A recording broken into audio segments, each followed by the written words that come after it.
ସଜାଡ଼ିବେ, ଆମମାନଙ୍କୁ ଗଠନ କରିବେ, ପ୍ରାର୍ଥନାର ସହିତ ବସନ୍ତୁ। ନିଶ୍ଚିନ୍ତ ଭାବରେ ପ୍ରଭୁ ଆମମାନଙ୍କୁ କଥା କହିବେ।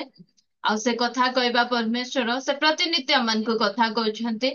ଆଉ ଆଜିକାଲି ତ ଅନଲାଇନ ରେ ଆମେ ଅନେକ ବାକ୍ୟ ଶୁଣୁଛୁ, ଅନେକ ପ୍ରଭୁଙ୍କ ଦାସ ମାନଙ୍କର ବାକ୍ୟ ଶୁଣୁଛୁ, ଅନେକ ବିଷୟ ଗୁଡିକ ଆମେ ଶୁଣୁଛୁ। ଗୋଟେ ବିଷୟ ପ୍ରିୟ ଭଉଣୀ ମାନେ, ଆମ ପରମେଶ୍ୱର କେମିତି ପରମେଶ୍ୱର? ଆମ ପରମେଶ୍ୱର ଏ ପ୍ରକାର ପରମେଶ୍ୱର, ଆମ ପରମେଶ୍ୱର ମୁଖାପେକ୍ଷା କରନ୍ତି ନାହିଁ। ଆମର ପରମେଶ୍ୱର କାହାକୁ ମଧ୍ୟ ମୁଖାପେକ୍ଷା କରନ୍ତି ନାହିଁ।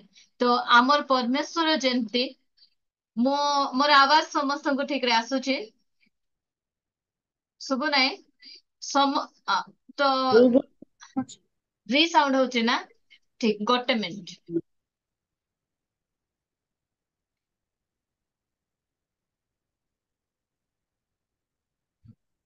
ପ୍ରେଜ୍ ଦ ଲର୍ଡ। ଠିକ ଅଛି ଏବେ?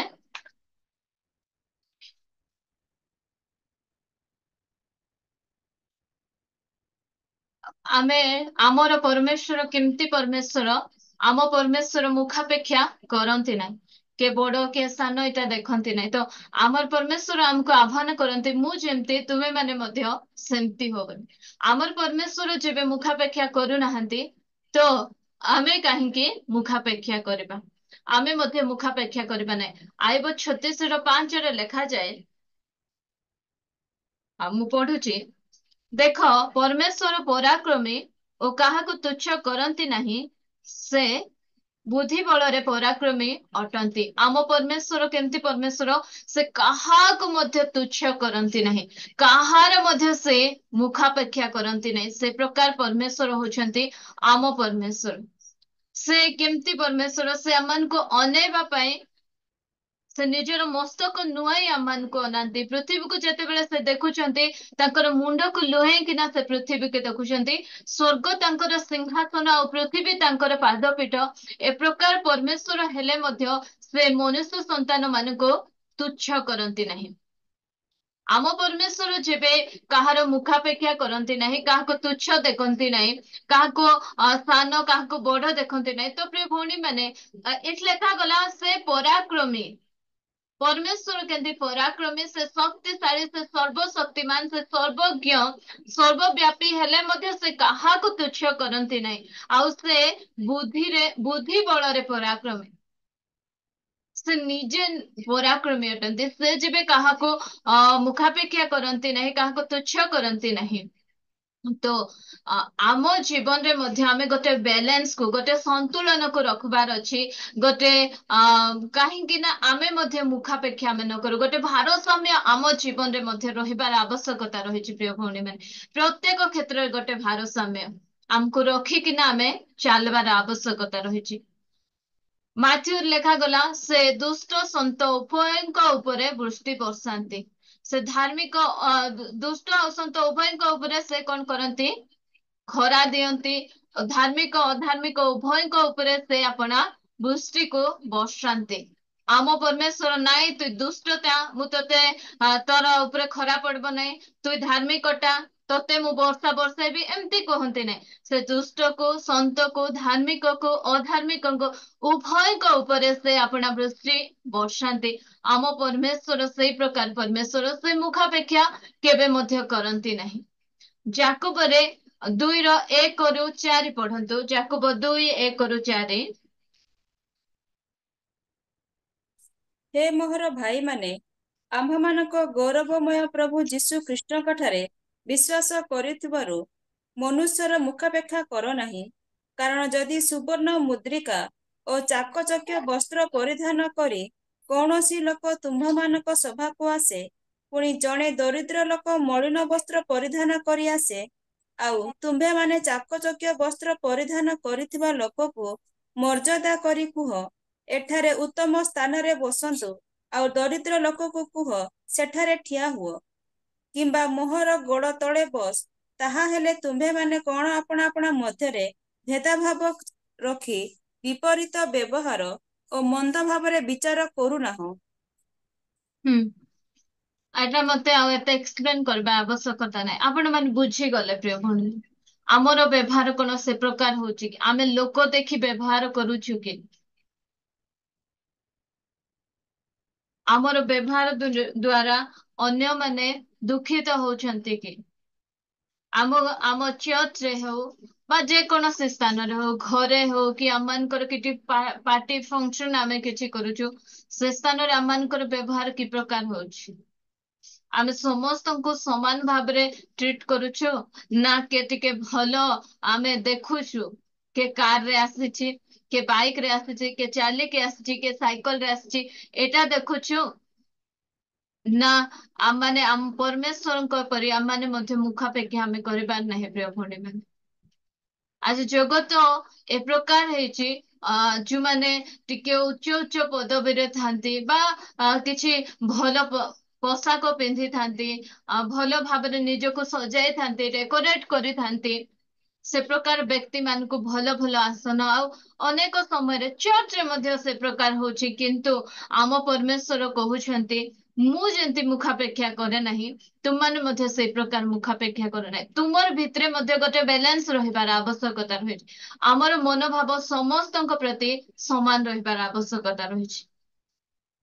ଆମକୁ କେ ଅଧିକ ଦାନ ଦେଲେ ଆମର ମନୋଭାବ ତାଙ୍କ ପ୍ରତି ଗୋଟେ ଅଲଗା, ସେ ପ୍ରକାର ହେବା କଥା ନାହିଁ। ତାଙ୍କ ପାଇଁ ଟିକେ ଆମେ ଅଧିକ ପ୍ରାର୍ଥନା କରିବୁ, ସେମିତି କେବେ ମଧ୍ୟ ହେବା କଥା ନାହିଁ। ଆମେ ପ୍ରତ୍ୟେକଙ୍କ ପ୍ରତି ଆମର ଆଉ ସେଇ ମାଥିରେ ଲେଖା ଯାଉଛି, ତୁମେ ଯଦି ତମକୁ ଯଦି କିଏ ପ୍ରେମ କରୁଛି, ତୁମେ ଯଦି ସେମିତି ପ୍ରେମ କରୁଛ ବୋଲେ ଆଉ କି ଲାଭ? ତ ଯୋଉ ସମୟରେ ଲୋକମାନେ ଆମ ପ୍ରତି ଭଲ ଥିବେ, ଆମେ ମଧ୍ୟ ସେମାନଙ୍କ ପ୍ରତି ଭଲ ବ୍ୟବହାର କରୁ। ଯୋଉ ସମୟରେ ଲୋକମାନେ ଆମ ପ୍ରତି ଖରାପ ଥାନ୍ତି, ଆମେ ମଧ୍ୟ ସେମାନଙ୍କ ପ୍ରତି ଖରାପ ବ୍ୟବହାର କରୁ। କିନ୍ତୁ ଆମ ପରମେଶ୍ୱର କହୁନାହାନ୍ତି ତୁ ଦୁଷ୍ଟଟା, ତୁ ମୋର କଥା ଶୁଣୁନୁ, ତୁ ଅବାଧ୍ୟ ହଉଛୁ, ଅଧାର୍ମିକ ଜୀବନ କାଟୁଛୁ, ଏ ବର୍ଷର ବର୍ଷା ତୋର ଉପରେ ବର୍ଷିବ ନାହିଁ, ଏ ପ୍ରକାର କଥା ଆମ ପରମେଶ୍ୱର କହୁନାହାନ୍ତି।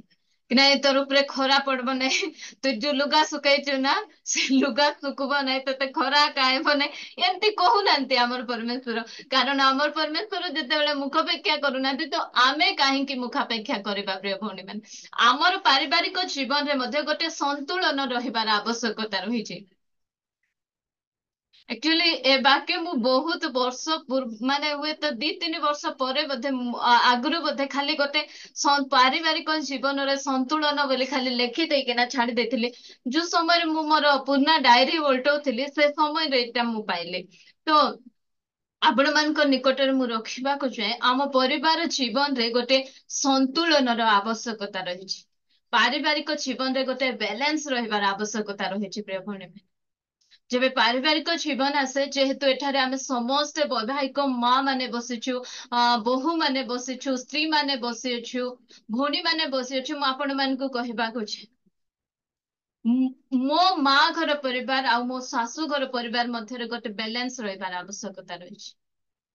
ଦିଟାକୁ ଆମେ ବାଲାନ୍ସ କରି ଯୋଉ ସମୟରେ ଆମେ ମାନେ ଚାଲିବା, ସେ ସମୟରେ ବହୁତ ଭଲ ହେବ ପ୍ରିୟ ଭଉଣୀ। ଆଜି କଣ ହଉଛି, ବାହା ହେଇ ଆସୁ ଆସୁ ଅନେକ ସ୍ତ୍ରୀ ମାନେ କଣ କରୁଛନ୍ତି, ନିଜର ସ୍ଵାମୀ ମାନଙ୍କୁ ମା ଘର ମୁହାଁ କରୁଛନ୍ତି। ତୁମେ ତୁମର ଯୋଉ ଆମ ନିରଞ୍ଜନ ଭାଇ କହନ୍ତି ନା, ତୁମେ ବେଶୀ ତୁମର ମା କୁ ବେଶୀ ପ୍ରେମ କରୁଛ ନା ମତେ ପ୍ରେମ କରୁଛ? ସେ କହନ୍ତି କୌନ ବନେଗା କରୋଡପତିରେ ଅମିତାଭ ବଚ୍ଚନ ମଧ୍ୟ ସେ ପ୍ରକାର ପ୍ରଶ୍ନ ପଚାରି ନଥାଏ। ଆମେ ସେ ପ୍ରକାର ପ୍ରଶ୍ନ ନ କରୁ। ଏମିତି ପ୍ରଶ୍ନ ପଚାରି ଆମେ ସ୍ଵାମୀ ମାନଙ୍କୁ ଅନେକ ସମୟରେ ସେମାନଙ୍କୁ ଧର୍ମ ସଙ୍କଟରେ ପକେଇ ଦେଇଥାଉ।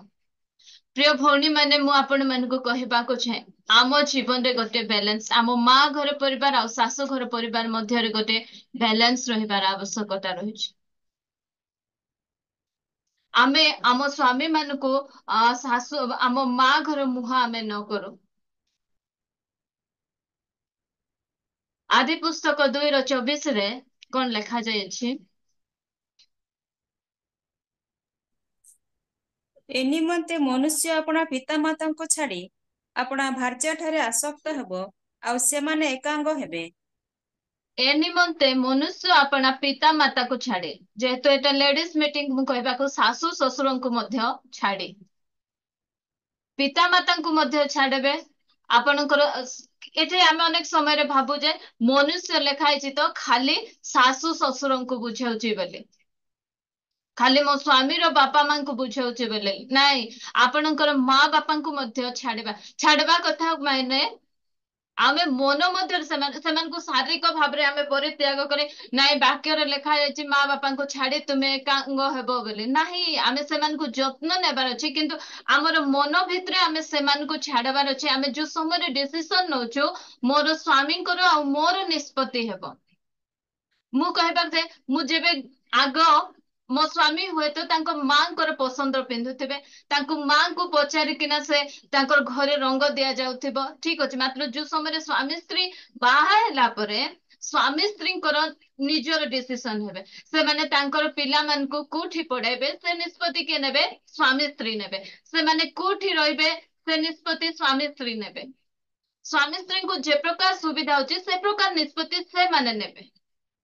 ଏମିତିରେ ଆମେ ଆମର ଶାଶୁ ଶ୍ୱଶୁରଙ୍କୁ ବା ଆମମାନଙ୍କର ପିତା ମାତାକୁ ଆମେ ପରିତ୍ୟାଗ, ଆମ ଭିତରେ ସେମାନଙ୍କୁ ଆମେ କେବେ ମଧ୍ୟ ପଶିବା ପାଇଁ ଦେବାର ନାହିଁ।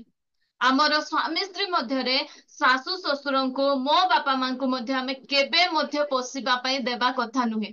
ଏଇଟା ହଉଛି ଆମର ଜୀବନ। ଆମେ ଯେମିତି କରି ମଧ୍ୟ ଆମେ ଏ ଗାଡି କାହାର ଗାଡି, ଏ ଗାଡିର ଡ୍ରାଇଭର ହେଲେ ପ୍ରଭୁ ଯୀଶୁ ଖ୍ରୀଷ୍ଟ, ଆଉ ଆମେ ଏଠି ବସିଛୁ। ଆଉ ଏ ଗାଡିକୁ ମୋ ସ୍ଵାମୀ କଣ କରୁଛନ୍ତି? ଚଲାଉଛନ୍ତି। ତ ଏ ଗାଡି ରେ ଆଉ ଅନ୍ୟମାନଙ୍କୁ ଆମେ ଡ୍ରାଇଭର ନ କରୁ, କାରଣ ଗୋଟେ ଗାଡିରେ ଗୋଟେ ଡ୍ରାଇଭର ଚାହାନ୍ତି। ତ ଅନେକ ପରାମର୍ଶଦାତାଙ୍କୁ ଆମ ଭିତରେ ଆମେ ନ ପଶେଇକିନା ଆମ ପରିବାରର ଭାରସାମ୍ୟକୁ ଆମେ ନଷ୍ଟ ନ କରୁ। ପ୍ରିୟ ଭଉଣୀ ମାନେ, ଆଜି ଆମ ସ୍ୱାମୀ ସ୍ତ୍ରୀଙ୍କର ସମ୍ପର୍କ ମଧ୍ୟରେ ସ୍ତ୍ରୀର ମା, ସ୍ଵାମୀର ମା, ସ୍ଵାମୀର ବାପା, ସ୍ଵାମୀର ଭାଇ, ସ୍ଵାମୀର ଭଉଣୀ ମାନେ ପଶିକିନା ପରିବାରକୁ କଣ କରିଦଉଛନ୍ତି? ନଷ୍ଟ କରିଦଉଛନ୍ତି। ମୁଁ କହିବାର ଯେ ଅନେକ ବାହା ହେଲା ଝିଅ ମାନେ ମଧ୍ୟ ମା ଘର କଥାରେ ମୁଣ୍ଡ ପୁରେଇଥିବେ। ତମକୁ କାହିଁକି ମୁଣ୍ଡ ବତା? ସେଟା ତାଙ୍କର ପରିବାର, ତାଙ୍କେ ବୁଝିବେ। ତୁମେ ଦୂରରୁ ଠିଆ ହେଇକିନା ତୁମକୁ ପରାମର୍ଶ ମାଗିଲେ ତୁମେ କିଛି ପରାମର୍ଶ ଦେବ, କିନ୍ତୁ ମା ଘରର ସବୁ ଏ ଠୁ ଜେଡ ରେ ତାଙ୍କର ଘରେ କଣ ରୋଷେଇ ହେଲା, ନୂଆ ବୋହୂ ଆସିଛି କଣ ରାନ୍ଧିଛି, କେତେବେଳେ ଉଠୁଛି, ମା କୁ ଚା ଦେଲା କି ନାଇଁ, ତୁମର ମୁଣ୍ଡ ବଥା ହେଲା ତୁମ ଶାଶୁଙ୍କୁ ତୁମେ ଚା ଦେଲ କି ନାଇଁ, ତୁମେ କେତେବେଳେ ଉଠିଲ, ସେଇଟା ହଉଛି ତମର ମୁଣ୍ଡ ବଥା।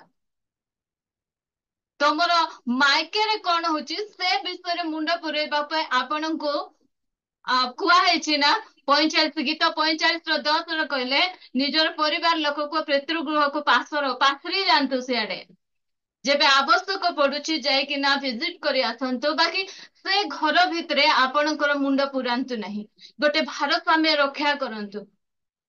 ଆମର ମା ଘର ଯୋଉ ଏବେ ଯୋଉ ଆମର ଭାଇ ବୋହୂ ମାନେ, ଭାଉଜ ମାନେ ଥିବେ, ସେମାନେ କହିବାର ଅଛି ମୋ ନଣନ୍ଦ କେବେ ଆସିବ ବୋଲି। ଏମିତି ନ କୁହନ୍ତୁ ଯେ ମୋ ନଣନ୍ଦ କେବେ ଯିବ ବୋଲି, ନ କୁହନ୍ତୁ। ସେମାନେ ଫୋନ କରି ଆମମାନଙ୍କୁ ଡାକନ୍ତୁ। ଆମର ଚରିତ୍ର ଏ ପ୍ରକାର ହେଇଥାଉ। ପ୍ରିୟ ଭଉଣୀ ମାନେ, ମୁଁ କହିବାକୁ ଚାହେଁ ଏ କଥା, ଏବେ ମୋ ଭାଇ ବାହା ହେଇ ନାହିଁ ତ ମୁଁ ଟିକେ ଯାଏ କିଛି ସେମାନଙ୍କୁ ପରାମର୍ଶ ଥରେ କହେ ମୁଁ, ଯଦି ସେମାନେ ଶୁଣିଲେ ତ ଭଲ କଥା। ନାହିଁ ସେମାନେ ମତେ ଏଭଏଡ କରୁଛନ୍ତି, ମୋର ପରାମର୍ଶ ନେବା ପାଇଁ ଚାହୁଁନାହାନ୍ତି, ମୁଁ ଦୁଃଖ କରେ ନାହିଁ, ଖୁସିର ସହିତ ମୁଁ ନୀରବ ହୋଇ ରହିଯାଏ। କାହିଁକି ନା ସେଟା ମୋ ଘର ନାହିଁ। ପରମେଶ୍ଵର ମତେ ଗୋଟେ ଘର ଦେଇଛନ୍ତି, ମତେ ଶାଶୁ ଶ୍ୱଶୁର ଦେଇଛନ୍ତି, ମୋ ସ୍ଵାମୀ ଦେଇଛନ୍ତି, ମୋ ଛୁଆ ମାନେ ଦେଇଛନ୍ତି। ସେ ଦାୟିତ୍ଵ ଏବେ ପ୍ରଭୁ ମତେ ଦେଇଛନ୍ତି। ତ ଆମେ ମା ଆଉ ଶାଶୁ ମଧ୍ୟରେ ମଧ୍ୟ ଗୋଟେ ବାଲାନ୍ସ ରଖିବାର ଆବଶ୍ୟକତା ରହିଛି। ଆମେ କେତେ ବ୍ୟସ୍ତ ହଉଛୁ, ଶାଶୁଙ୍କର ଦେହ ଖରାପରେ ଆମର ବ୍ୟସ୍ତତା କେତେ, ମା ର ଦେହ ଖରାପରେ ଆମର ବ୍ୟସ୍ତତା କେତେ। ଶାଶୁ ଘର କିଛି ସମସ୍ୟା ହଉଛି ସେ ସମୟରେ ଆମର ବ୍ୟସ୍ତତା କେତେ, ମା ଘର କିଛି ବ୍ୟସ୍ତତା ହଉଛି ସେ ସମୟରେ ଆମର ବ୍ୟସ୍ତତା କେତେ। ଆମେ ସେ ସବୁକୁ ବାଲାନ୍ସ କରିବାର ଆବଶ୍ୟକତା ରହିଛି। ଯଦି ଆମେ ବହୁତ ଯଦି ଏବେ ମଧ୍ୟ ଯଦି ଆମେ ବେଶୀ ସିଆଡେ ମୁହାଁ ହଉଛୁ, ପ୍ରିୟ ଭଉଣୀ ମାନେ, ଆମେ କୁହାଯାଏ ନା, ଓଡିଆରେ ଗୋଟେ ଢେଗ କୁହନ୍ତି, ଦୁଇ କୂଳକୁ ହିତା ବୋଲି କୁହନ୍ତି। ଆମେ ଆମେ କେମିତି ଆମେ ମା ଘରକୁ ମଧ୍ୟ ଆମେ ଛାଡିବାର ନାହିଁ, କି ଶାଶୁ ଘରକୁ ମଧ୍ୟ ପୁରା ଆମମାନଙ୍କୁ ପରିତ୍ୟାଗ କରିବାର ନାହିଁ। ଆମର ବାଲାନ୍ସ କୁ ଆମେ ବଜାଇ ରଖିବାର ଆବଶ୍ୟକତା ରହିଛି। ଆମେ କି ପ୍ରକାର ହେଉଛୁ, ଆମର କୁଣିଆ ଗୁଡିକୁ ଆମେ କି ପ୍ରକାର ଟ୍ରିଟ କରୁଛୁ। ମୋ ଲୋକ ଆସିଲେ ମୁଁ କି ପ୍ରକାର ଟ୍ରିଟ କରୁଛି, ମୋ ସ୍ଵାମୀଙ୍କ ଲୋକ ଆସିଲେ ମୁଁ କି ପ୍ରକାର ଟ୍ରିଟ କରୁଛି। ଏସବୁ ବିଷୟରେ ଆମେ ଧ୍ୟାନ ଦେବାର ଆବଶ୍ୟକତା ରହିଛି। ପ୍ରିୟ ଭଉଣୀ ମାନେ, प्रभु चाहती आमनकर प्रत्येक संपर्क रे आमने बैलेंस कर रुथ कर कथा मते बहुत बहुत भल लगे तांको ऑफर थिला तांको सासू तांको ऑफर दउचंती तू जा रे मा यंग अछु तू तोर जीवन को एंजॉय कर मात्र से कहउछंती ना मु थरे हाथ धरी किना कहि देछि जे तुमर लोक मोर लोक आउ तुमर बापा माँ मोर बापा माँ बोले मु कहि देछि जो समय रे तुमे असहाय अवस्था अछ मु तुमको छाड़ी किना केमती जिबे मो स्वामी सिना नाहंती मात्र मोर तो दायित्व अछि मु गोटे भेंडिया बहु तुमर गोटे भेंडिया झियो तुमर तुमको छाड़ी किना मु केमती जिबी गोटे वृद्धा माँ को मु छाड़ी दे केमती पळेबी आज अनेक जन दायित्व गुड़िक को छाड़ी छाड़ी पळेबाकू चेष्टा करूछंती जदि रोग हो जाए नहीं तीन चारटा पुओ झियो थिबे बोले से करबो आमे काहेकि करबो असुविधा समय रे आमे अनेक समय रे से प्रकार आमे मनोभाव देखाऊ किंतु प्रिय भौणी माने मु आपण मानको कहबाकू चाहे आमनकर प्रत्येक जीवन रे आमनकर भारसाम्य को आमे रक्षा करू आमनकर परिवार मध्यरे प्रत्येक समय बैलेंस रहिबार आवश्यकता रही शाशु घर सहित आउ आमनकर माँ बापा सहित आमनकर संपर्क को आमे ठीक रे कढ़े नेबार अच्छे बैलेंस रक्षा करबा जो द्वारा कि आम शाशु घर लोक मध्य आमनको विरक्त हेबे नहीं मु मो शाशु मां को बहुत धन्यवाद दिए जो समय मो बाबा मेडिकल पढ़ी से केबे मध्य विरक्त हैनांती इवन जदि 2-4 दिन जाई नथिबो से हमको कहंती काहे के जाई न जाई किना टिके देखि किना आसो कहीं ना आमे से प्रकार बैलेंस रखी किना चलवा द्वारा सेमानक मध्यरे मध्य गोटे शाशु घर प्रति कौन आसे नहीं विधृष्णा मनोभाव आसे नहीं तांकर कौन कहते समुद्रणीय मान प्रति बोले गोटे अप्रेम विरक्ति मनोभाव आसे ना जदि आमे दीटा को बैलेंस करी चलवा कहले आमे बेसी जदि शाशु माइके माइके होथिबा कहले ଆମର ଶାଶୁ ଘରେ ମଧ୍ୟ ସିଆଡର ଖରାପ ପ୍ରଭାବ ପଡେ କେତେ ଯାଉଥିବ କେତେ କରୁଥିବ ବୋଲି କହନ୍ତି ତ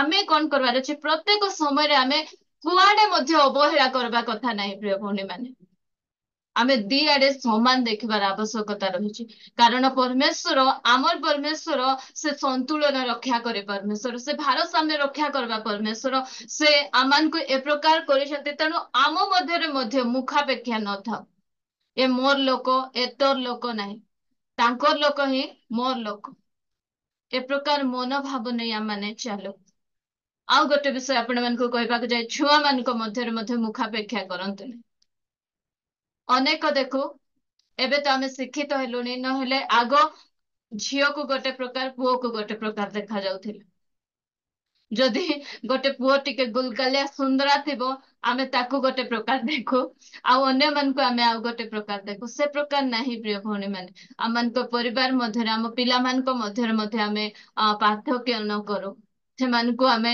ମୁଖାପେକ୍ଷାର ଦୃଷ୍ଟିରେ ଆମେ ନ ଦେଖୁ ଯୋଉ ସମୟରେ ରେବିକା ଆଉ ରେସ ସରି ଇସାକ ସେମାନଙ୍କର ବାହାଘର ବହୁତ ବଢିଆ ବାହାଘର ପରମେଶ୍ୱରଙ୍କର ଇଚ୍ଛା ଅନୁସାରେ ହେଇଥିବା ମ୍ୟାରେଜ ସେମାନଙ୍କର ମାତ୍ର ସେମାନଙ୍କର ମ୍ୟାରେଜ ରେ ପୁଅ ଦିଟା ପୁଅ ଭିତରେ ଯୋଉ ସମୟରେ ସେମାନେ ମୁଖାପେକ୍ଷା କରୁଛନ୍ତି ମା କହୁଛି ଶାନ୍ତା ମୋର ବାପା କହୁଛି ବୋଟା ମୋର ପରମେଶ୍ୱର କହି ସାରିଛନ୍ତି କି ମା ପେଟରେ ଥିବା ସମୟରେ ହିଁ ପରମେଶ୍ୱର କହିଛନ୍ତି ଯେ ଆମେ ଶାନ୍ତାକୁ ଆଶୀର୍ବାଦ କରିବା ଆହୁରି ବଡ କଣ ହବ ସାନର ଦାସ ହେବ ବୋଲି ସେତିକିରେ ମଧ୍ୟ ଏ ଇସାକର ବୁଦ୍ଧି ପଶି ନାହିଁ ବୁଢା ହେଇଯାଇଛି ଆଖି ଧୁନ୍ଦଲା ହେଇଯାଇଛି ବୟସ ହେଲେ ଆଖି ଧୁନ୍ଦଲା ହେବାଟା ସ୍ୱାଭାବିକ ଅସ୍ୱାଭାବିକ ବିଷୟ ନାହିଁ ଧୁନ୍ଦଲା ଦେଖାଯିବାଟା ସ୍ୱାଭାବିକ ବିଷୟ ମାତ୍ର ଦୁଃଖର ବିଷୟ ପରମେଶ୍ୱର ପ୍ରତିଜ୍ଞା କରିଛନ୍ତି ଯେ ଆମେ ସାନକୁ ଆଶୀର୍ବାଦ କରିବା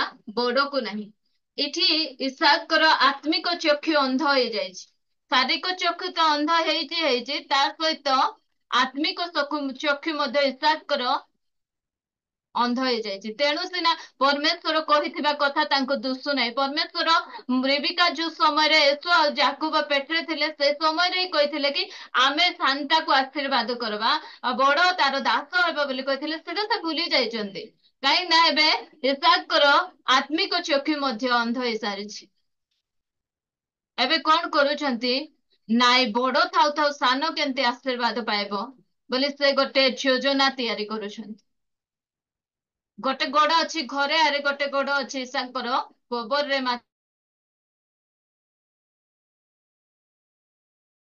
एसो मते बहुत प्रेम करुचे सब बेले मते टेस्टी टेस्टी रांधिकी नानी खाइबा को दउची जो जोटा कहले सेटा से मते आनिकिना दउची मु काहींकी ईसा एसो काहींकी आशीर्वाद पाइबो नाही मुखापेक्षा देखंतु प्रत्येक मते मोर पुओ ଭଲ ଖାଇବାକୁ ଆଣି ଦଉଛି ଭଲ ପିଇବାକୁ ଆଣି ଦଉଛି ସେଥିପାଇଁ ମୁଁ ବଡ ପୁଅକୁ ଆକା ଆଶୀର୍ବାଦ କରେ ତାର ମା କହୁଛି ନାଇଁ ମୋର ପିଲା ଘର କାମରେ ମତେ ସାହାଯ୍ୟ କରୁଛି ମୁଁ ଶାନ୍ତାକୁ ହିଁ ପ୍ରେମ କରେ ଏ ଦି ଜଣଙ୍କ ମଧ୍ୟରେ ମୁଖାପେକ୍ଷା ହେଇଛି ଗୋଟେ ମା ବଡଟାକୁ ଧରି ବସିଛି ଆଉ ଗୋଟେ ମା ସାନ୍ତାକୁ ଧରି ବସିଛି ବାପା ବଡଟାକୁ ମା ସାନ୍ତାକୁ ଧରି ବସିଥିବା ସମୟରେ ସ୍ୱାମୀ ସ୍ତ୍ରୀ ମଧ୍ୟରେ ମଧ୍ୟ ଭଲ ସମ୍ପର୍କ ନାହିଁ ଦେଖନ୍ତୁ ଏବେ ଅନେକ ସମୟରେ କାହାକୁ ଗୋଟେ ଯଦି ପୁଅକୁ ମାରୁଥିବେ ସ୍ଵାମୀ କହିଲେ ତୁମେ ତ ତୁମ ଝିଅକୁ ଯାଇ କୁହ ଖାଲି ମୋର ପୁଅକୁ ଆକା ମାରୁଥିବ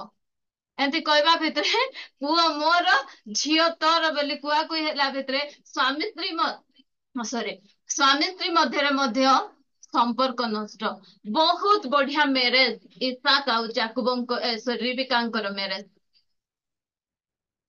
କିନ୍ତୁ ଯୋଉ ସମୟରେ ସେମାନେ ପୁଅ ଝିଅଙ୍କ ମଧ୍ୟରେ ଗୋଟେ ମୁଖାପେକ୍ଷା କରୁଛନ୍ତି ବଟା ମୋର ସାନ୍ତା ତୋର ସେ ସମୟରେ ସ୍ୱାମୀ ସ୍ତ୍ରୀ ମଧ୍ୟରେ ମଧ୍ୟ ଅଶାନ୍ତି ସ୍ୱାମୀଙ୍କର ମତ ଗୋଟେ ଅଲଗା ହଉଛି ସ୍ତ୍ରୀଙ୍କର ମତ ମଧ୍ୟ ଆଉ ଗୋଟେ ଅଲଗା ହଉଛି ଆହୁରି ଦୁଃଖର ଦେଖିବେ ଦୁଇ ଭାଇ ଶତ୍ରୁ ହେଇଯାଉଛନ୍ତି କେବେ ମଧ୍ୟ ଭାଇ ଭଉଣୀ କି ଭାଇ ଭାଇ ମଧ୍ୟରେ ମୁଖାପେକ୍ଷା କରନ୍ତୁ ନାହିଁ ଦି ଜଣ ଶତ୍ରୁ ହେଇଯାଉଛନ୍ତି ଦି ଜଣଙ୍କୁ ମାରିବା ପାଇଁ ଗୋଢାଉଛନ୍ତି ଏମିତି କି ଆମର ଯେ ତାଙ୍କ ମା ରିବିକା ଜାକୁବକୁ ବହୁତ ପ୍ରେମ କରୁଥିଲେ ମାତ୍ର ଦୁଃଖର ବିଷୟ ମରବା ସମୟରେ ସେ ଜାକୁବଙ୍କୁ ଦେଖି ମଧ୍ୟ ପାରିଲେନି କାରଣ ଭାଇ ମାରିବ ବୋଲି ଡରିକିନା ଯାଇ ସେ ମାମୁଁ ଘରେ ଯାଇ ଲୁଚିଛନ୍ତି ସେ ସମୟରେ ରିବିକାଙ୍କର ମୃତ୍ୟୁ ହେଇଯାଇଛି ଯଦି ଏମାନେ ପରମେଶ୍ୱରଙ୍କ ଇଚ୍ଛା ଅନୁସାରେ ଚାଲିଥାନ୍ତେ ଏ ରିବିକା ମଧ୍ୟ କଣ କରେ ନାଇଁ ରେ ବାପା ତୁ ଯା ଏମତି ଏମତି କହୁଛନ୍ତି ତୋର ବାପା ଏସବୁ ସବୁ ଆଶୀର୍ବାଦ ପାଇଯିବ ତୁ ଗୋଟେ ଘରେ ଥିବା ଛେଳିକୁ ଆକା କାଟିକି ଆଣିଦେ ମୁଇଁ ତୋର ବାପାକୁ ଯେମିତି ପସନ୍ଦ ସେମିତି ରାନ୍ଧିକି କିନା ଦେବି ତୁ ତାର ଆଶୀର୍ବାଦ ନେଇ ଆସିବୁ ରିବିକା ମଧ୍ୟ ଜାଣିନାହାନ୍ତି କି ପରମେଶ୍ୱର ତ ଜାକୁବକୁ ଆଶୀର୍ବାଦ କରିବେ ବୋଲି କାହିଁକି ପ୍ରଭୁ ଦେଖ ଏବେ ରିବିକାଙ୍କର ମନୋଭାବ କେମିତି ହେଇଯାଇଛି ଏ ପ୍ରଭୁଙ୍କୁ ଟିକେ ସାହାଯ୍ୟ କରିବା ପାଇଁ ଚେଷ୍ଟା କରୁଛନ୍ତି ପ୍ରଭୁ ତୁମର ଆଶୀର୍ବାଦ ଏଠୁ ନେଇଯିବ ପ୍ରଭୁ ସେଥିପାଇଁ ମୁଁ ଟିକେ ତୁମକୁ ସାହାଯ୍ୟ କରିବା ପାଇଁ ଯାଉଛି ପରିସ୍ଥିତି ଯେତେ ବିଗୁଡୁଥିଲେ ମଧ୍ୟ ପରମେଶ୍ୱର ଯାହା କରିବା ପାଇଁ ଚାହିଁଛନ୍ତି ଯାହା କରିବା ପାଇଁ ସେ କହିଛନ୍ତି ତାହା ସେ କରନ୍ତି ଆମକୁ ଏଠି ଯେମିତି କି ଆମମାନଙ୍କର ସାରା ପରମେଶ୍ୱରଙ୍କର ଯୋଉ ପ୍ରତିଜ୍ଞାକୁ ଟିକେ ପ୍ରଭୁ ତୁମେ ପ୍ରତିଜ୍ଞା କରିଥିଲ ଆମର ଗୋଷ୍ଠୀରୁ ତୁମେ କଣ କରିବ ଏକ ମହାଗୋଷ୍ଠୀ ତୁମେ ଉତ୍ପନ୍ନ କରିବ ମାତ୍ର ପ୍ରଭୁ ମୋର ଗର୍ଭ ମୃତ୍ୟୁ ହେଇଗଲାନି ହେବ ନାଇଁନି ବୋଲି ଏ ଟିକେ ସାହାଯ୍ୟ କରି ହାଗରାକୁ ଆଣି ଦଉଛନ୍ତି ସେମିତି ରିବିକା ମଧ୍ୟ ପରମେଶ୍ୱରଙ୍କୁ ସାହାଯ୍ୟ କରୁଛନ୍ତି ପ୍ରଭୁ ତୁମର ପ୍ରତିଜ୍ଞା କାଳେ ତଳେ ପଡିଯିବ କେମିତି କରିବେ ମୁଁ ଟିକେ ସାହାଯ୍ୟ କରେ ଏମିତି କରେ ନାଇଁ ନାଇଁ ପରମେଶ୍ୱର ଯେମିତି ହେଲେ ମଧ୍ୟ ସେ ପ୍ରତିଜ୍ଞା ରକ୍ଷାକାରୀ ଅଟନ୍ତି ତୁମେ ତାଙ୍କୁ ସାହାଯ୍ୟ କରିବା ଦରକାର ନାହିଁ କି ତୁମେ ମୁଣ୍ଡ ପୁରେଇବା ଦରକାର ନାହିଁ ତାଙ୍କର ପ୍ରତିଜ୍ଞାକୁ ସେ ଯେମିତି ହେଲେ ମଧ୍ୟ ରକ୍ଷା କରିବେ ଏବେ ସାନ ପୁଅର ଫେଭର ରହୁଛି ଯିଏ ବି ଆଶୀର୍ବାଦ ପାଆନ୍ତୁ ସେ ଦି ଜଣ ଯାକ ତ ତୁମର ଛୁଆ ନା କାହିଁକି ତୁମେ ଏତେ ବ୍ୟସ୍ତ ହଉଛ ବଡ ପୁଅ ହଉ କି ସାନ ପୁଅ ହଉ ତମ ସ୍ୱାମୀ ସ୍ତ୍ରୀ ଦି ଜଣ ଯାକର କି ପ୍ରକାର ମୁଖାପେକ୍ଷା ଦେଖନ୍ତୁ ଏ ମୁଖାପେକ୍ଷା ଏ ପରିବାରକୁ ଭାଇ ଭାଇ ମଧ୍ୟରେ ଅଶାନ୍ତି ଆଣୁଛି ଭାଇ ଭାଇକୁ ହତ୍ୟା କରିବା ପାଇଁ ଧାଉଁଛି ଭାଇ ଭାଇକୁ ଠକୁଛି ଯୋଉ ସମୟରେ ରିବିକାଙ୍କର ମୃତ୍ୟୁ ହଉଛି ଶେଷ ସମୟରେ ରିବିକା ତାଙ୍କର ଗେଲା ପୁଅକୁ ମଧ୍ୟ ଦେଖି ପାରୁନାହାନ୍ତି କେତେ ଖୋଜିଥିବେ ମରବା ସମୟରେ ସାଧାରଣତଃ ଯୋଉମାନେ ଯାହାକୁ ବେଶୀ ପ୍ରେମ କରନ୍ତି ତାହାକୁ ହିଁ ଖୋଜନ୍ତି ହୁଏତ ରିବିକା ମୃତ୍ୟୁ ସମୟରେ ଜାକୁବଙ୍କୁ ଖୋଜିଥିବେ କିନ୍ତୁ ପାଏନା କାହିଁକି ନା ତାଙ୍କର ସେ ଭୁଲ ମୁଖାପେକ୍ଷୀ ଆମ ପରିବାରରେ ଅଶାନ୍ତି ଆଣେ ପ୍ରିୟ ଭଉଣୀ ମାନେ ମୁଖାପେକ୍ଷାର ଆତ୍ମା ତେଣୁ ଆମେ ନିଜ ନିଜକୁ ଆମେ ଯତ୍ନବାନ ହଉ। ଆମ ମଧ୍ୟରେ ଆମେ ବ୍ୟାଲେନ୍ସ କୁ ରକ୍ଷା କରୁ। ଆମ ପୁଅ ଝିଅ ମଧ୍ୟରେ ଆମେ ଗୋଟେ ବ୍ୟାଲେନ୍ସ କୁ ଆମେ ରକ୍ଷା କରିବା। ପୁଅ ଝିଅ ମାନେ ନ ଜାଣନ୍ତୁ ଯେ ନାଇଁ ମା ମତେ ବେଶୀ ପ୍ରେମ କରୁଛି ଭାଇ କୁ କମ, ବା ଭାଇ କୁ ଅଧିକ ପ୍ରେମ କରୁଛି ମତେ କମ, ଏ ପ୍ରକାର ମନୋଭାବ ତାଙ୍କ ମଧ୍ୟରେ ନ ଆସୁ। ଯୋଉ ସମୟରେ ପୁଅ ଝିଅ ଦି ଜଣ ଯାକ ଅଛନ୍ତି, ଆମେ ସେମାନଙ୍କୁ ସମାନ ଭାବରେ ବ୍ୟବହାର କରିବା। ଆଉ ଏକ ବିଷୟ ଆପଣ ମାନଙ୍କ ନିକଟରେ ରଖୁଛି, ଆମମାନଙ୍କର ଆମେ କେତେ ଇନକମ କରୁଛୁ ଆଉ ଆମେ କେତେ ଖର୍ଚ୍ଚ କରୁଛୁ, ଏ ଦିଟା ବିଷୟରେ ମଧ୍ୟ ଆମର ଭାରସାମ୍ୟ ରହିବା ଆବଶ୍ୟକତା ରହିଛି। ଉପଦେଶକ 10:8 ଗୋଟେ କଥା ଲେଖାଗଲା,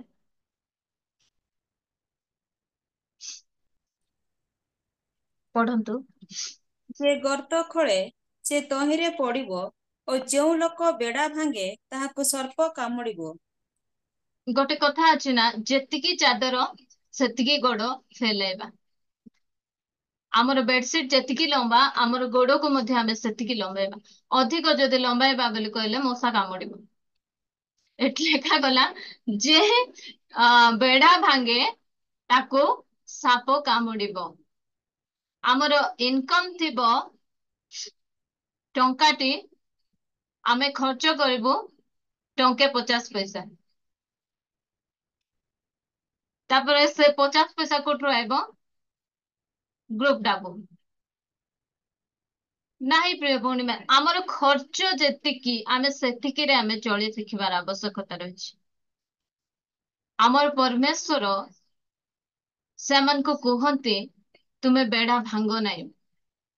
ଆମକୁ ଯେତିକି ଦିଆଯାଇଛି ଆମେ ସେତିକିରେ ରହିବା, ସନ୍ତୁଷ୍ଟ ରହିବାକୁ ଆମେ ଶିଖୁ। ଆମେ ଅନେକ ସମୟରେ କଣ କରୁ, ଆମ ଠାରୁ ଅଧିକ ଯୋଉମାନେ ଇନକମ କରନ୍ତି ସେମାନଙ୍କୁ ଆମେ ଦେଖୁ। କାର ଘର ଗୋଟେ ଗାଡି କରିଦେଲେ, କିଏ ଘର କରିଦେଲେ, ଆମେ ମଧ୍ୟ ଆମ ସ୍ଵାମୀଙ୍କୁ ଯାଇ କହୁ କି ନାଇଁ ଆମକୁ ବି ସେଇଟା ଦରକାର। ତାଙ୍କ ସ୍ଵାମୀ କମଉଛନ୍ତି 50,000, ଲକ୍ଷେ, ହୁଏତ 1.5 ଲକ୍ଷ ମଧ୍ୟ। ଆପଣଙ୍କର ସ୍ଵାମୀ ଡେଲି ବେସିସ ରେ କାମ କରି ଦିନକୁ 600-700 ଏମିତି କମାଉଛନ୍ତି। ଆପଣ ତାଙ୍କର ସହିତ କମ୍ପେୟାର କଲେ ଆପଣଙ୍କୁ ସାପ ଚୁବେଇବ। ତେଣୁ ଦୟାକରି ଆମର ଯେତିକି ଇନକମ ଆମେ ସେତିକିରେ ଆମେ ରହିବାଟା ଶିଖିବା। ଆମର ଖର୍ଚ୍ଚକୁ ଆହୁରି ଆମର ଇନକମ କୁ ଆମେ ବାଲାନ୍ସ କରି ଶିଖୁ। ଆମେ ଯଦି ଅଧିକ ଖର୍ଚ୍ଚ କରୁ, ଆମର ଇନକମ କମ, ତାହେଲେ ଆମେ ବହୁତ ଅସୁବିଧାରେ ପଡିଯିବା। ପ୍ରିୟ ଭଉଣୀ ମାନେ, ଯାହା ଯାହା ଦରକାର ସେ ସବୁରେ ଆମେ ସନ୍ତୁଷ୍ଟ ରହିବାକୁ ଶିଖିବା। ଆଉ ଆମର ପରମେଶ୍ୱର ଏମିତି ପରମେଶ୍ୱର ନାହିଁ ଯେ ଆମକୁ ଭୁକରେ ମାରିବା ପାଇଁ ଛାଡିଦେବେ। ମତେ ଏମିତି ଗୋଟେ ଚିନ୍ତା ଆସିଲା ଏଇ କିଛି ଦିନ ତଳେ। ମୁଁ ବସିଥିଲି, ଚର୍ଚ୍ଚ ତ ଜାଗା ହଉନି, ଆଉ ପ୍ରଭୁ କେବେ ଗୋଟେ ଚର୍ଚ୍ଚ ଘର ଦେବ, ଆଉ ଆମର ଏ ଘର ଭାଙ୍ଗି ଚର୍ଚ୍ଚ କଲେ କେତେ ବଢିଆ ହେଇଥାନ୍ତା ବୋଲେ ଏମତି ବସିକି ନାହିଁ ମୁଁ ଏମତି ଗୋଟେ ଭାବୁଛି। ସେଦିନ ଆମମାନଙ୍କର ଜେକୁନଙ୍କର ମିଟିଂ ଥାଏ, ଆଉ ସେ ମିଟିଂ ଆଟେଣ୍ଡ କରିବା ସମୟରେ ସେ ଗୋଟେ ବହୁତ ସୁନ୍ଦର କଥା କହିଲେ, ଯୋଉ କଥା କି ମୋ ହୃଦୟକୁ ସ୍ପର୍ଶ କଲା। ସେ କହିଲେ, ଯୋଉ ସମୟ ମୁଁ ଗୋଟେ ସେ ଇଣ୍ଡିଆନ ନେଭିରେ ସେ ଜବ କରୁଥିଲେ, ସେଠିରେ ମୁଁ ଜବ କରିବା ସମୟରେ ମୋ ପାଖରେ ଗୋଟେ ସ୍କୁଟର ଥିଲା। ଆଉ ସେ କହୁଥିଲେ ସେ ସମୟରେ ମତେ ସ୍କୁଟର ର ଆବଶ୍ୟକତା ଥିଲା ବୋଲି ପ୍ରଭୁ ମତେ ସ୍କୁଟର ଦେଲେ। ଆଉ ଯେବେ ମତେ ଏରୋପ୍ଲେନ ର ଆବଶ୍ୟକତା ବୋଲି ସେ ମନେ କରିବେ, ତେବେ ସେ ମତେ ଦେବେ।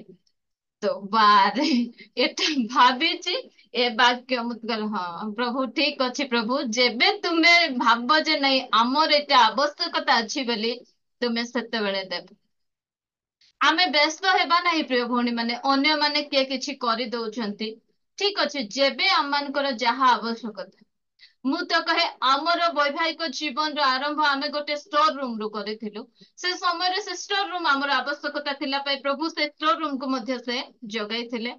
ଆଉ ଯେତେ ସମୟରେ ଆମକୁ ଗୋଟେ ଘରର ଆବଶ୍ୟକତା ହେଲା ସେ ବହୁତ ସୁନ୍ଦର ଦୁଇଟା ବେଡରୁମ ଥାଇକିନା ବଢିଆ ରୁମ ଘର ମଧ୍ୟ ଆମମାନଙ୍କୁ ଦେଇଛନ୍ତି। ଆଉ ଯେବେ ସେ ଚାହିଁବେ ଗୋଟେ ପକ୍କା ଘରର ଆବଶ୍ୟକତା ଏମାନଙ୍କୁ ଅଛି ବୋଲି କହିଲେ ସେଦିନ ସେ ମଧ୍ୟ ସେଟା ଦେବେ। ତେଣୁ ଆମେ ବହୁତ ବ୍ୟସ୍ତ ହେଇ ଛାତି ପିଟି ହେବା ନାହିଁ, ଯାହା ଅଛି ଆମେ ସେଥିରେ ସନ୍ତୁଷ୍ଟ ରହିବାକୁ ଆମେ ଶିଖୁ। କାରଣ ଆମେ ଋଣ ବାଡି ବହୁତ ହେଇକିନା ଅନେକ ସମୟରେ ଆମେ ସେ କଲା ତ ମତେ ବି କରିବାର ଅଛି।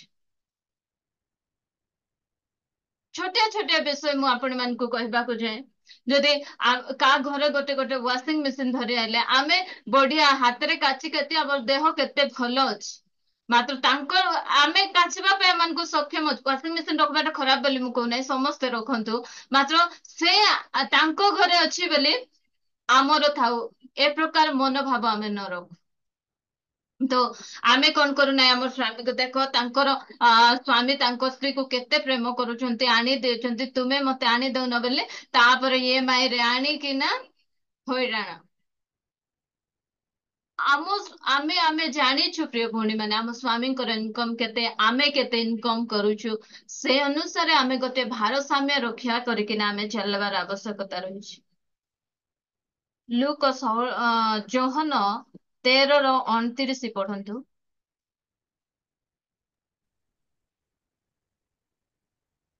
କାରଣ ଜିହୁଦା ନିକଟରେ ଟଙ୍କା ଥଳି ଥିବାରୁ ପର୍ବ ନିମନ୍ତେ ଯାହା ଯାହା ପ୍ରୟୋଜନ ତାହା କ୍ରୟ କରିବାକୁ କିମ୍ବା ଦରିଦ୍ରମାନଙ୍କୁ କିଛି ଦାନ କରିବାକୁ ଯୀଶୁ ତାକୁ କହିଲେ ବୋଲି କେହି କେହି ମନେ କଲେ।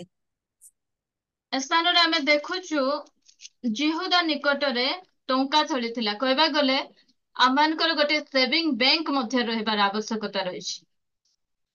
ଆମେ କିଛି ସେଭିଂ ମଧ୍ୟ ପ୍ରଭୁ ଯୀଶୁ ଖ୍ରୀଷ୍ଟଙ୍କୁ ମଧ୍ୟ ସେ ସେଭିଂ କରୁଥିଲେ। ତ ଆମର ମଧ୍ୟ ଗୋଟେ ସେଭିଂ ରହିବାର ଆବଶ୍ୟକତା ରହିଛି। ଆମେ ମଧ୍ୟ ଗୋଟେ ସଞ୍ଚୟ କରିବାର ଶିଖିବାର ଆବଶ୍ୟକତା ରହିଛି।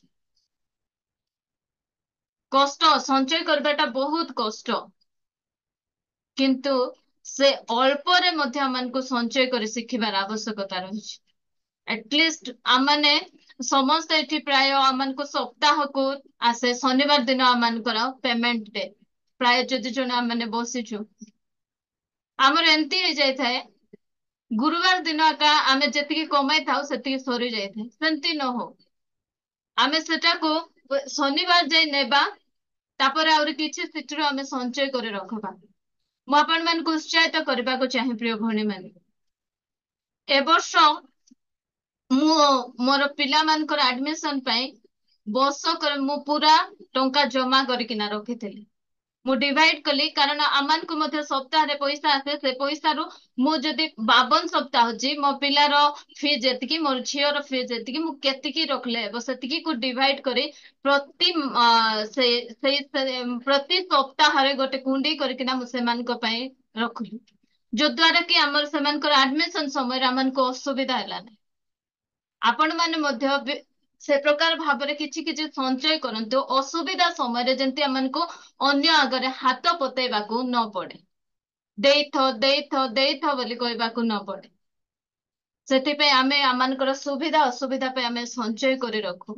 ଆଉ ସେ ସ୍ଥାନରେ ବହୁତ ବଢିଆ କଥା ଗୋଟେ ଲେଖାଗଲା, ଯାହା ଯାହା ପ୍ରୟୋଜନ ତାହା ସେ କ୍ରୟ କରିବାକୁ କହିଲେ।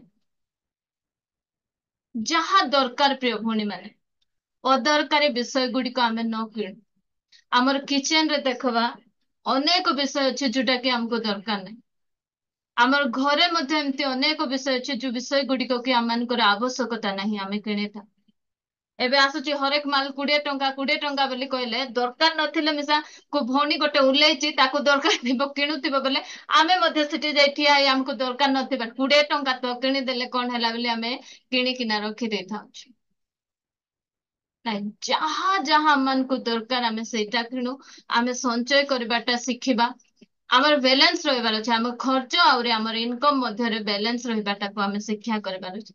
ଆଉ ଲୁକ 11:16 ଲେଖାଗଲା, ତୁମେ ଯଦି ଅଧର୍ମର ଧନରେ ବିଶ୍ଵସ୍ତ ହେବ ବୋଲେ ପ୍ରଭୁ ତୁମକୁ ସ୍वर्ଗୀୟ ଧନରେ ମଧ୍ୟ ଆଶୀର୍ବାଦ କରିବେ। ତ ଆମମାନଙ୍କୁ ଟଙ୍କା ପଇସା କ୍ଷେତ୍ରରେ ମଧ୍ୟ ଆମେ ବିଶ୍ଵସ୍ତ ରହିବାର ଆବଶ୍ୟକତା ରହିଛି ପ୍ରିୟ ଭଉଣୀ ମାନେ। ଆଉ କେ ବିଷୟ କହିବାକୁ ଚାହେଁ, ଆମମାନଙ୍କର ପ୍ରେମ ଆଉ ଅନୁଯୋଗରେ ମଧ୍ୟ ଗୋଟେ ବାଲାନ୍ସ ରଖିବାର ଆବଶ୍ୟକତା ରହିଛି। ମୁଁ ଏମିତି ଭାବେ ମୁଁ ଯଦି କାହାକୁ ପ୍ରେମ କରୁନାହିଁ ତାହେଲେ ତାକୁ କରେକ୍ସନ କରିବାର ଅଧିକାର ମଧ୍ୟ ମୋର ନାହିଁ। ଯଦି ଯାହାକୁ ଆପଣ ପ୍ରେମ କରୁନାହାନ୍ତି ଦୟାକରି ତାକୁ ଅନୁଯୋଗ କରିବାକୁ ମଧ୍ୟ ଚାହାନ୍ତୁ ନାହିଁ।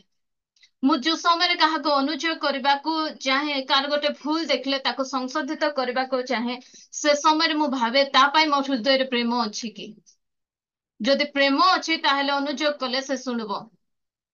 ଆଉ ତାକୁ କେବେ ମଧ୍ୟ ପ୍ରେମ ଦେଖାଇ ନଥିବେ ଆଉ ତାକୁ ଖାଲି ତାର ଭୁଲକୁ ଆକା ଦେଖାଉଥିବେ, ସେ ସମୟରେ ସେ ଅନୁଯୋଗ ସେ ସ୍ଥାନରେ କାମ ଦେବନି। କାହିଁକି ନା ତାକୁ ଲାଗବ ତାକୁ ଗାଳି କରୁଛ, ତାକୁ ଦେଖାଇ ଦେଖାଇ କହୁଛ, ଏ ପ୍ରକାର ଲାଗେ। ତେଣୁ ଆମେ ଏଭ୍ରି 12:6 ଲେଖାଗଲା, ପଢନ୍ତୁ। କାରଣ ପ୍ରଭୁ ଯାହାକୁ ପ୍ରେମ କରନ୍ତି ତାହାକୁ ଶାସନ କରନ୍ତି, ପୁଣି ଯେଉଁ ପୁତ୍ରକୁ ସେ ଗ୍ରହଣ କରନ୍ତି ତାହାକୁ ପ୍ରହାର କରନ୍ତି। ହୁଁ। ସେ ଯାହାକୁ ପ୍ରେମ କରନ୍ତି ତାକୁ ହିଁ ଶାସନ କରନ୍ତି, ସମସ୍ତଙ୍କୁ ସେ ଶାସନ କରୁନାହାନ୍ତି। ଆମେ ମଧ୍ୟ ଆମର ପ୍ରେମ ଆଉ ଅନୁଯୋଗ ଭିତରେ ଗୋଟେ ବ୍ୟାଲେନ୍ସ କୁ ରକ୍ଷା କରିବାର ଆବଶ୍ୟକତା ରହିଛି ପ୍ରିୟ ଭଉଣୀ। ଆମମାନଙ୍କୁ ପିଲାମାନଙ୍କୁ ମଧ୍ୟ ଉତ୍ସାହିତ କରିବାର ଅଛି, ଆଉ ସେମାନଙ୍କୁ ଅନୁଯୋଗ ମଧ୍ୟ କରିବାର ଅଛି, ସେମାନଙ୍କୁ କରେକ୍ସନ ମଧ୍ୟ କରିବାର ଅଛି। କିନ୍ତୁ ସବୁବେଳେ ଖାଲି କରେକ୍ସନ, ଖାଲି କରେକ୍ସନ, ଖାଲି ଅନୁଯୋଗ ଅନୁଯୋଗ ଅନୁଯୋଗ କଲେ ଅନେକ ସମୟରେ ସେମାନେ ନଷ୍ଟ ହେଇଯାଆନ୍ତି। ଆଉ ଖାଲି ପ୍ରେମ ମଧ୍ୟ କରୁଥିଲେ ସେମାନେ ନଷ୍ଟ। ତାର ଭୁଲକୁ ଅଣଦେଖା କରି ମୋର ସୁନାଟାରେ ବୋଲି ବୋଲି ଖାଲି ସେ ସୁନା କଣ ହେଇଯିବ ପରେ ପିତ୍ତଳ ହେଇଯିବ। ସେଥିପାଇଁ ଅନୁଯୋଗ ମଧ୍ୟ ରହିବାର ଆବଶ୍ୟକତା ରହିଛି, ପ୍ରେମ ମଧ୍ୟ ରହିବାର ଆବଶ୍ୟକତା ରହିଛି। ଅନେକ ସମୟରେ ଜେଜେମା ଆଈ ମାନେ କେମିତି ଖାଲି ପିଲାମାନଙ୍କୁ ଖାଲି ପ୍ରେମ ଆକା କରିବେ, ସେମାନଙ୍କର ଭୁଲକୁ ମଧ୍ୟ ଅନେକ ସମୟରେ ଘୋଡାନ୍ତି। ମା ବାପା ଯେମିତି ନ ଜାଣିବେ ସେଥିପାଇଁ ସେମାନଙ୍କର ଭୁଲକୁ ଘୋଡାନ୍ତି। ଆଉ ସେମାନେ ସେଥିରୁ ଯୋଗୁ ଅନେକ ପିଲାମାନେ କଣ ହେଇଯାଆନ୍ତି, ନଷ୍ଟ ହେଇଯାଆନ୍ତି। ତେଣୁ ଆମ ହାତରେ ବାଡି ମଧ୍ୟ ଥିବାର ଅଛି ଆଉ ଚକୋଲେଟ ମଧ୍ୟ ଥିବାର ଅଛି। ଯୋଉ ସମୟରେ ସେମାନେ ଭଲ କାମ କରୁଛନ୍ତି ସେ ସମୟରେ ସେମାନଙ୍କୁ ଉତ୍ସାହିତ କରିବାର ଆବଶ୍ୟକତା ରହିଛି, ଆଉ ଦୁଷ୍ଟ ହେବା ସମୟରେ ବାଡିରେ ଶାସନ କରିବା ମଧ୍ୟ ଆବଶ୍ୟକତା ରହିଛି। ତେଣୁ ଆମର ପ୍ରତ୍ୟେକ ବିଷୟରେ ଆମମାନେ ଭାରସାମ୍ୟ ରକ୍ଷା କରୁ ପ୍ରିୟ ଭଉଣୀ ମାନେ। ଖାଲି ପିଲାମାନେ ତୁ ତ ଖାଲି ଯେତେବେଳେ ହେଲେ ମଧ୍ୟ ମତେ ମାରୁଥିବ। ଆମର ପିଲାମାନେ ଥରେ କହିଲେ, ଆଉ ଆମେ ଭୁଲ କଲେ ଖାଲି କହୁଛନ୍ତି, ମାତ୍ର ଯେବେ ଆମେ ଭଲ କାମ କରୁଛୁ କେହି ମଧ୍ୟ ଆମକୁ ଟିକେ ଆପ୍ରିସିଏଟ କରୁନାହାନ୍ତି। ଯେବେ ମାତ୍ର ଟିକେ ଭୁଲ କରିଦଉଛୁ ବୋଲେ ଆମର ଭୁଲ ଆକା ଏମାନଙ୍କୁ ଦୁଶୁଛି, ମାତ୍ର ଏମାନଙ୍କୁ କେବେ ଗୋଟେ ଉତ୍ସାହ କରୁନାହାନ୍ତି। ପ୍ରିୟ ଭଉଣୀ ମାନେ, ମୁଁ କହିବାକୁ ଚାହେଁ ଆମେ ଉତ୍ସାହ ମଧ୍ୟ କରି ଜାଣିବାର ଅଛି, ଆଉ ପ୍ରେମ ମଧ୍ୟ ଆମେ କରିବା, ଆଉ ସେମାନଙ୍କୁ ଅନୁଯୋଗ ମଧ୍ୟ କରିବା। ଖାଲି ଅନୁଯୋଗ ହେଲେ ଅସୁବିଧା, ଆଉ ଖାଲି ସେମାନଙ୍କୁ ଖାଲି ପ୍ରେମ କରି ପ୍ରେମ ସବୁ ଅଧର୍ମ ଢାଙ୍କେ ବୋଲି ଆମର ପିଲାମାନଙ୍କର ଭୁଲକୁ ଆମେ ଯଦି ଘୋଡେଇ ଘୋଡେଇ ଘୋଡେଇ ଘୋଡେଇ ରଖିବା ସେଇଟା ମଧ୍ୟ ଅସୁବିଧା। ସେମାନେ ଭୁଲ କରୁଛନ୍ତି ସେମାନଙ୍କୁ କରେକ୍ସନ କରନ୍ତୁ, ସେମାନେ ଭଲ କାମ କରୁଛନ୍ତି ସେମାନଙ୍କୁ ଉତ୍ସାହିତ କରନ୍ତୁ। ଆଉ ମୁଁ କହେ ଆପଣ ମାନେ ଯୋଉ ବାହାର ଲୋକମାନଙ୍କୁ ବା ଚର୍ଚ୍ଚ ମେମ୍ବର ମାନଙ୍କୁ, ମୁଁ ଅନେକଙ୍କର ଭୁଲ ଗୁଡିକକୁ ମୁଁ ଦେଖେ, ମାତ୍ର ମୁଁ ସେମାନଙ୍କୁ ଅନୁଯୋଗ କରେ ନାହିଁ। କାହିଁକି ନା ସେମାନଙ୍କୁ ମୁଁ ମନେ ପକାଇ କେବେ ତାଙ୍କର ଭଲ କାମ ପାଇଁ ମୁଁ ତାଙ୍କୁ ଉତ୍ସାହ କରିଛି କି? ଆଉ ଯାହାକୁ ମୁଁ ଉତ୍ସାହ କରିଥାଏ ସେମାନଙ୍କୁ ହିଁ ମୁଁ ଅନୁଯୋଗ କରେ। ଆଉ ଯାହା ପ୍ରତି ଆମମାନଙ୍କ ହୃଦୟରେ ପ୍ରେମ ଅଛି ତାଙ୍କୁ ହିଁ ଅନୁଯୋଗ କଲେ ସେ ଅନୁଯୋଗ କାମ କରିବ ପ୍ରିୟ ଭଉଣୀ ମାନେ। ନହେଲେ ତାକୁ ଗୋଟେ ଫିଙ୍ଗଲା ପରି ଲାଗ। ତାକୁ ଲାଗିବ ଯେ ନାଇଁ ମତେ କଣ୍ଟ୍ରୋଲ କରୁଛି, ଏ ପ୍ରକାର ଲାଗେ। ତେଣୁ ଆମମାନେ ପ୍ରତ୍ୟେକ ବିଷୟରେ ଗୋଟେ ଭାରସାମ୍ୟକୁ ଆମେ ରକ୍ଷା କରୁ, ଆମମାନଙ୍କର ପ୍ରେମରେ ମଧ୍ୟ ଆମମାନଙ୍କର ଅନୁଯୋଗରେ ମଧ୍ୟ।